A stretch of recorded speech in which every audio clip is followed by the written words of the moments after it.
नमस्कार बच्चों, आप सभी का एक बार फिर से मैं एएस के क्लासेस में स्वागत करता हूं। कल हमने बायोलॉजी की क्लास शुरू कर दी है, जिसमें हमने फर्स्ट यूनिट देखी, उसका चैप्टर नंबर 1 देखा, जीव जगत। आज हम उसी के कुछ इंपॉर्टेंट क्वेश्चन देखेंगे और मैं उन्हें डिटेल में आप लोगों को समझाऊंगा। कमेंट में आपने जरूर बताना कल की क्लास आपको कैसी लगी मेरी। आप लोग कमेंट करके बताएंगे तो मुझे थोड़ा अच्छा लगेगा, पढ़ाने में मेरे को और भी मजा आएगा। आप लोगों को पता भी तो चलना चाहिए आप लोगों को क्लास मेरी अच्छी लग रही है या नहीं लग रही है ना। तो आप लोग कमेंट करके जरूर बता दिया करो कि सर अच्छा था। तो अपन बिना समय गवाए हुए क्लास की शुरुआत करते हैं। ठीक, तो अपन ने कहाँ से छोड़ा था? अति लघुत्तरी क्वेश्चन पास छोड़ा था ना। तो अति लघुत्तरी क्वेश्चन से 1 नंबर वाले अपने सभी इंपॉर्टेंट क्वेश्चन हो चुके थे। सबसे ज्यादा इंपॉर्टेंट 1 नंबर के क्वेश्चन ही होते हैं, वहीं से अपना रिजल्ट बनता बिगड़ता है ना। तो विशेषकर ध्यान रखना 1 नंबर क्वेश्चन वाले में वहाँ किसी से गलती ना हो। तो आज अपन देखेंगे अति लघुत्तरी क्वेश्चन नंबर 1 कह दिया है। सबसे पहले वर्गीकरण विज्ञान का जनक किसे कहा जाता है? तो दोस्तों आपको पता होगा बच्चों, मैंने सबसे पहले ही आपको वर्गीकरण क्या होता है मैंने आपको शुरुआत में ही समझाया था ना। तो आप लोगों को पता है, जो भी बच्चे क्लास मेरी फर्स्ट देखे होंगे उनको पता होगा वर्गीकरण क्या होता है ना। तो जो भी ना देखा होगा मेरी क्लास फर्स्ट, तो उसको जरूर देखें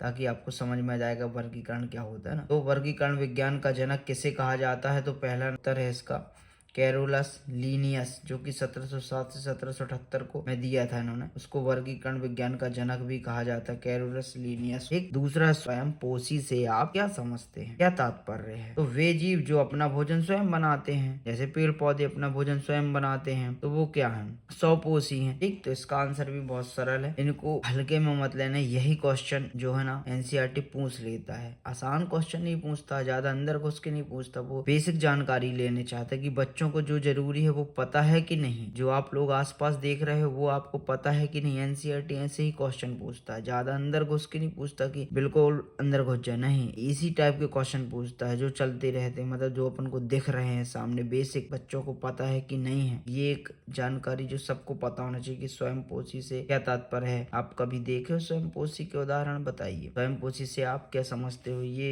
एक इम्पोर्टेंट क्वेश्चन है ना। एनसीईआरटी इसी टाइप के छोटे छोटे क्वेश्चन पूछ लेता है और बच्चे हल्के में ले लिए रहते कि अरे ये सरल क्वेश्चन है, इसको कब पूछेगा, वो ही पूछ लेता है और वहाँ परीक्षा हॉल में यही चीजें भूल जाती है अपन को ना। वे जीव जो अपना भोजन स्वयं बनाते हैं, ठीक, जैसे उदाहरण के लिए हरे भरे पौधे, समस्त पौधे। ठीक, अगला क्वेश्चन सबसे इम्पोर्टेंट, ये भी बहुत इंपॉर्टेंट है 1 नंबर के लिए, कि आम का वैज्ञानिक नाम लिखिए, या फिर किसी भी फलों का, जीवों का वैज्ञानिक नाम जरूर याद कर लेना। इंपॉर्टेंट 1 नंबर यहाँ से निश्चित है कि पूछेगा 1 नंबर में ये क्वेश्चन। किसी भी जीव का पूछ सकता है, किसी भी फल का पूछ सकता है, इसलिए सबके याद कर लेना। और आम का जो वैज्ञानिक नाम है मैंगिफेरी इंडिका है, जो कि सही कौन सा है? तो ये वाला सही है ना। ठीक, इस प्रकार से लिखा जाता है, ठीक, मैंगिफेरी इंडिका, इस टाइप से नहीं। ये आम के वैज्ञानिक नाम को लिखने का सही जो विधि है ना, वो मैंगिफेरा इंडिका है। तो इसके बाद अपन अब देखेंगे लघुत्तरी प्रश्न में पहला क्या है, जीवों को वर्गीकृत क्यों करते हैं? तो इसको बिल्कुल एकदम सरल भाषा में आपको समझना है। ठीक, देखो बच्चों, देखो जीवों को वर्गीकृत क्यों करते हैं, तो इसका उत्तर मैं बता रहा हूँ आपको एकदम सरल भाषा में। दुनिया में जितने भी जीव जानवर पेड़ पौधे हैं ना, वो सब एक दूसरे से बहुत अलग अलग हैं। किसी का शरीर बड़ा है, किसी का शरीर छोटा है, किसी में पंख है, किसी में 4 पैर है, तो किसी में 2 पैर है। ठीक, अब इतने तरह तरह के जीव अगर बिना किसी क्रम के पड़े रहें, तो बताइए आप, उनको समझना मुश्किल हो जाएगा कि नहीं? उनको जानना, उनको पहचानना मुश्किल होगा कि नहीं? अपने लिए अपन खुद ना पहचान पाएंगे। आप मान लो एक मेले में गए हैं, आप मेले में अगर कोई एक फल की दुकान है जो एक साइड लगी है, दूसरे फल की दुकान उस साइड लगी, तीसरे की उस साइड, इसी प्रकार मिठाई की भी बिखरी हुई है, कहीं कौन दुकान लगी, कहीं कोई, आपको कोई निश्चित स्थान पता नहीं है ना, तो आप भटकते रह जाओगे, अरे यार यहाँ से ये नहीं, यहाँ से ये लेना था यहाँ। और अगर एक सभी चीज का एक निश्चित क्रम होगा ना, तो आप किसी को भी बता दोगे यहाँ से ये लेना, वो अनजान आदमी भी जाके उठा के ले आएगा। ठीक, जैसे देखो कल मैंने एक उदाहरण दिया था मेले का, है ना, कि एक मिठाई की दुकान एक साइड, उसकी एक साइड, उसकी एक साइड, तो सभी को समूह में बांट दिया जाता है। जैसे मान लो किसी चीज का ग्रुप है, तो सबको एक अपना अपना काम बांट दिया जाता है ना। क्यों? क्योंकि ताकि किसी को परेशानी नहीं, सब अपना अपना काम करते हैं। उसी प्रकार जीवों को भी एक ग्रुप में बांट दिया जाता है, कि तैरने वाले जितने भी जीव हैं उनको एक अलग ग्रुप में बांटा जाता है, और जो उड़ने वाले जीव हैं उनको एक अलग ग्रुप में बांटा जाता है ना। तो और रेंगने वाले जीव जो होते हैं, रेंगने वाले जीवों को अलग उसमें बांटा जाता है। इस प्रकार से सभी जीवों को एक समूह में बांट दिया जाता है, अलग अलग। इस प्रकार मान लो ये 4 डब्बे हैं, चारों डब्बे में अलग अलग प्रकार के जीव भर दिए जाएंगे, है ना, और इनका निश्चित नाम होगा, इनके समूह निश्चित होंगे। तो अगर जैसे तैरने वाला जीव होगा तो इसी में रहेगा, तो बच्चों को पहचानने में सहूलियत जाएगी। ये तैरने वाले जितने भी प्रकार के जीव होंगे वो वर्ग 1 में होंगे, है ना। मान लो रेंगने वाले मान लो सी में है, तो इस प्रकार से सभी को पहचानने में सहूलियत जाती है ना। तो इसीलिए इनको क्रम में बांटा जाता है, इनको वर्गीकृत किया जाता है, ठीक, अलग अलग वर्गों में रखा जाता है जीवों को। तो इसलिए वैज्ञानिक लोग कहते थे, क्या कहते थे, इस सबको उनकी समानता और अलगाव के हिसाब से एक एक खाने एक एक समूह में रख देते थे, रखते थे कि नहीं। इससे क्या होता है भैया, उसमें क्वेश्चन पूछा भी गया है कि जीवों को वर्गीकृत क्यों करते हैं, तो क्यों करते हैं, ताकि उनको समझना आसान हो। इतने सारे जीव हैं, असंख्य जीव हैं, कैसे असंख्य जीव हैं, तो उनके अध्ययन करने में सुविधा हो, है ना। किसी भी वर्ग से, मान लो अगर आपको वर्ग 1 के जितने भी उड़ने वाले पक्षी उनमें कोई आपको रिसर्च करना हो, उनमें आपको कोई अध्ययन करना है, तो उठाए अपन वर्ग 1 से जीव। अब उनको नाम भी पता है कि हाँ ये वाला जीव इस वर्ग में मिलेगा भैया, उड़ने वाले जीव इसमें, अपन ने यहाँ से उठाया, अपन ने इनके बारे में क्या कर लिया, अध्ययन कर लिया, ठीक। तो अपन यहाँ से उठाया, अध्ययन कर लिया। मान लो सी के बारे में करना है तो यहाँ से उठाया, इसका अध्ययन कर लिया। तो वैज्ञानिकों को सहूलियत जाती है, इसलिए उन्होंने अलग अलग सबको अलग अलग वर्गों में रखा है, ठीक।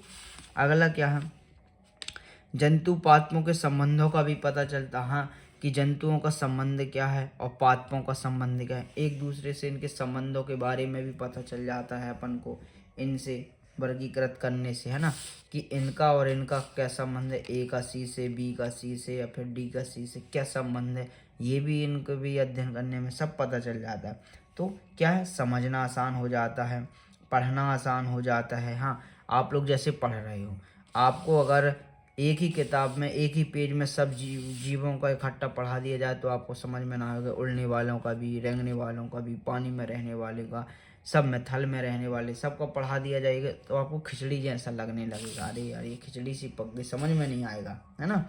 तो क्या करेंगे, सबको अलग अलग चैप्टर वाइज बांटा गया ना, कीट का अलग चैप्टर हो गया, पक्षियों का अलग, स्तनधारियों को अलग बांटा गया, ताकि क्या हम हर समूह को आसानी से पढ़ सकें, ठीक। पहचान करना भी आसान हो जाता है, अपन दूर से ही पहचान जाएंगे, है ना। इसका सरल भाषा में अगर मैं आपको समझाऊं कि समझना आसान का, देखो जैसे पहले एक उदाहरण मैं आपको देखता हूँ। आपके घर में आपने देखा होगा कि बीज रखा है, धान का, गेहूं का, या फिर मटर रखा होगा या चना रखा होगा, तो सबको अलग अलग कट्टी में निशान लगा के रखते हैं ना, और जब बोनी करने जाते तो अपन पहचान लेते हैं, ये चना का बीज की कट्टी है, ये गेहूं की है, ये इसकी है, तो अलग अलग बोरी में रखा ना। ठीक उसी प्रकार जीवों को भी अलग अलग वर्ग में रखा गया है, ताकि उनको पहचाना जा सके, जल्दी से उनके बारे में अध्ययन कर सके। अपन जल्दी से चना की बोरी उठाएंगे और ले जाएंगे अपन, ये तो अब एक सी बोरी ही रख देंगे, सब निशान न लगाएंगे तो उनको पहचानना, सबको खोल खोल के देखना पड़ेगा, गेहूं कहे में है, चना कहे में, मसूर कहे में है, चना कहे में है, दाल कहे में है, गेहूं कहे में है ना, सबको अलग अलग देखना पड़ेगा। इसलिए उनको अलग अलग बोरियों में भर दिया जाता है, जिससे पहचान उनकी आसानी से हो सके, निशान लगा दिया जाता है। ठीक उसी प्रकार भी इसमें भी वही मेथड लगती है, जीवों को अलग अलग इसलिए वर्गीकृत करते हैं ताकि उनको पहचान करने में, उनका अध्ययन करने में सरलता जाए। एक नामकरण में भी आसानी जाती है, इनको नाम देना भी आसान हो जाता है, वर्ग के हिसाब से नाम दिया जाता है ना। जीवों के रिश्ते उनके समझ में आते हैं, मैं बताया ना, ये देखो पहचान करके सरलता होती है, पहचान करने में उनके जीवों के संबंधों का भी पता चलता है, इसके कारण जीवों के विकास क्रम में भी पता चलता है। तो इस प्रकार से भैया कुल मिला के ये है कि इनका सार है इस क्वेश्चन का, जीवों को वर्गीकृत क्यों करते हैं, तो ये लिखा है, देखो इसका उद्देश्य ही है, जैव वर्गीकरण का उद्देश्य बड़ी संख्या में ज्ञात पादपों जंतुओं को ऐसे वर्गों में व्यवस्थित करना है कि उन्हें नाम प्रदान किया जा सके एवं अध्ययन में सरलता हो। जीवों को वर्गीकृत करने से निम्नलिखित लाभ है। क्यों करते हैं, इसलिए करते हैं, देखो उनको समझना। तो मेरी बात में क्या लिखा छोड़ो, सबसे पहले तो देखो भैया समझना आसान हो जाता है, ठीक।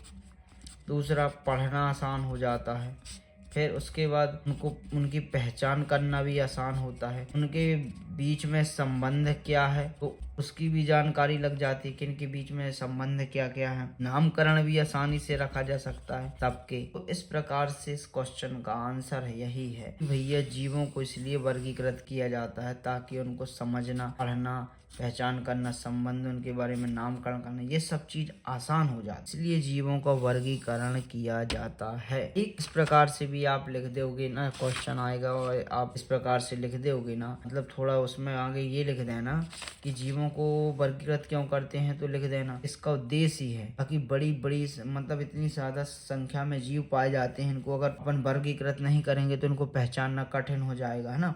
इसलिए उनको नाम प्रदान किया जाता है, उनको अलग अलग ग्रुप में रखा जाता है ना। फिर बता दोगे कि कारण ये है, पहला इनको समझना आसान होता है, पढ़ना आसान हो जाता है, पहचान करना, संबंध, नामकरण, ये सब चीजें सरल हो जाती हैं, तो आपको भी अच्छे नंबर मिलेंगे, है ना। ज्यादा लिखने की जरूरत नहीं, कम लिखो लेकिन अच्छा लिखो ना, ठीक। जीवों को वर्गीकृत ये वाला हो गया। अगला है वर्गीकरण प्रणाली को बार बार क्यों बदलते हैं, ये भी इम्पोर्टेंट क्वेश्चन है बच्चों। पहले के जमाने में क्या होता था, वैज्ञानिक के पास ना माइक्रोस्कोप ठीक था, ना मशीनें ठीक थी, न डीएनए की जांच का तरीका था, इसलिए वे अपने अंदाजे से ही, दिखावट से ही सब कुछ करते रहते थे ना, दिखावट के आधार पर ही सब कुछ। अब देखो जैसे गांव में पटवारी था, तो पहले क्या करते थे, वो एक कागज पे ही पूरा नक्शा बनाता था, उस पे ही सब कुछ करता था। पटवारी है मान लो, तो गांव में पटवारी क्या करते थे, कागज में सब लिखा पढ़ी कर देता था ना। अब आजकल क्या हो गया, ऑनलाइन हो गया सब काम भैया, हर काम ऑनलाइन हो गए हैं, हो गए कि नहीं, हर काम ऑनलाइन हो गए हैं ना। तो वही मैं कह रहा हूँ कि अब समय के साथ साथ अपडेट हो रहे हैं। अब जैसे पहले किसी के 4 बेटे थे, अब 4 बेटे हैं तो उनके भी लड़के हो गए, तो मान लो 4 के 8 हो गए, 8 लड़के। तो अब इनका अलग बंटवारा था, अब इनके जो नवीन है इनमें इनके 8 लोगों का भी नाम आएगा, तो फिर उसको भी चेंज करेगा पटवारी, इनके अलग कागज बनाएगा 8 के, पहले 4 बनाया, अब इनके 8 कागज बनाएगा। तो समय के साथ साथ धीरे धीरे अपडेट होना पड़ता, बदलता रहता है। इसी प्रकार इसमें भी है, वर्गीकरण प्रणाली को बार बार क्यों बदलते हैं, तो इसी कारण बदलते हैं। जीवों के नए नए जीव मिलते रहते हैं, जीवों में नए नए सुधार होते रहते हैं ना, उनके डीएनए की जांच होती है। पहले क्या इतनी टेक्नोलॉजी नहीं थी, अब हर चीज संभव भैया। अब बाहरी दिखावट को तो छोड़ो, वैज्ञानिक अब अंदर क्या चल रहा है जीवों के वो देखते हैं, वो जानने की कोशिश करते हैं कि वो जीव भी सोच क्या रहे हैं ना, मनुष्य एक सोच क्या रहा है वो तक पता कर लिया जाता है। टेक्नोलॉजी इतनी ज्यादा बढ़ चुकी है, तो यही चीज है, अपडेट होते रहते हैं। तो वर्गीकरण को इसलिए कह रहे हैं कि वर्गीकरण प्रणाली को बार बार इसलिए बदलते हैं क्योंकि नए नए अपडेट मिलते हैं। अपन को खेती से ही देख लो ना यार, पहले बैलगाड़ी से अपन खेती, बैलगाड़ी और बैल से ही मतलब सब काम किए जाते थे, बैलों से मतलब वो होती थी किसानी। अब धीरे धीरे ट्रैक्टर आ गए, ट्रैक्टर आते जा रहे हैं और नए नए यंत्र आते जा रहे हैं, किसानी करना एकदम बिल्कुल आसान हो गया है ना। तो इसी प्रकार क्योंकि उसका समय के साथ साथ उसको बदलाव किया जा रहा है, इसलिए इसमें भी वर्गीकरण प्रणाली को बार बार क्यों बदलते हैं, तो इसलिए बदलते हैं कि आज एक वर्ग मान लो वर्ग मछली वाले वर्ग में है, तो वर्गीकरण करने का सबसे इम्पोर्टेंट कारण यही है कि वर्गीकरण प्रणाली को बार बार क्यों बदलते हैं। तो सबसे इसका इम्पोर्टेंट जो कारण है, इसका मुख्य कि नई नई खोजें जो होती जा रही हैं ना, उनमें भी बदलाव होता रहता है। तो बदलाव होता रहता है, उनको भी अपडेट करके लिखना होता है। डीएनए और जीन की भी जांच होती है। जैसे पहले व्हेल को क्या कहा जाता था, मछली मानते थे, लेकिन बाद में जब उसकी पूरी जांच हुई वो हुई तो पता चला कि अरे ये तो मछली नहीं है, ये तो फिन है ना। इस प्रकार से बदलाव होते हैं जाते हैं। पुरानी गलतियों को पता भी चलता, अपन पुरानी जो पहले गलती कर चुके उसको अगली बार सुधार लेते हैं ना, तो वर्गीकरण फिर बदल गया। इस प्रकार से अब देखा जाए अगर तो ये सब चीजें चलती रहती है ना। पहले क्या होता था कि वैज्ञानिकों के पास इतनी ज्यादा टेक्नोलॉजी नहीं थी, माइक्रोस्कोप नहीं था, मशीनें नहीं थी, ये सब चीजें नहीं थी,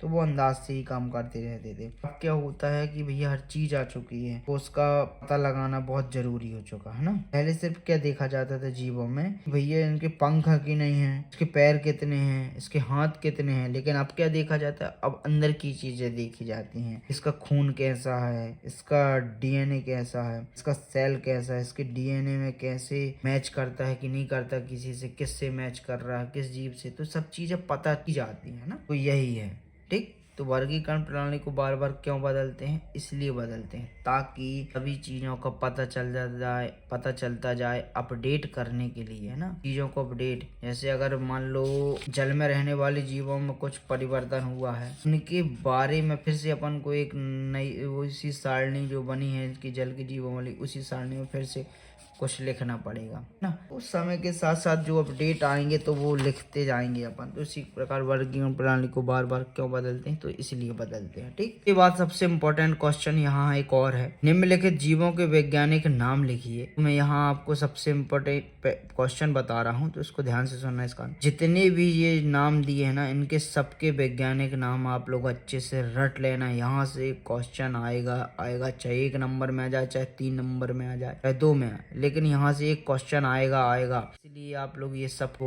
वैज्ञानिक नाम, आप लोग सब यहाँ के वैज्ञानिक नाम याद कर लेना। यहाँ से इतने ही इम्पोर्टेंट क्वेश्चन है लघुत्तरी में। ठीक, 3-4 क्वेश्चन ही वो इम्पोर्टेंट है, मैंने आपको बता दिए, आप लोग लेना। ठीक, ये याद कर लेना, याद करने वाली चीज है। मैं आपको इसमें अब क्या समझाऊं, तो समझाने लायक कुछ नहीं, आपको इसको याद करना पड़ेगा। ठीक, तो आप लोग याद कर लेना। अपन आज की क्लास यहीं समाप्त करते हैं। कमेंट में जरूर बताना कि आपको क्लास कैसी लगी। ठीक, धन्यवाद।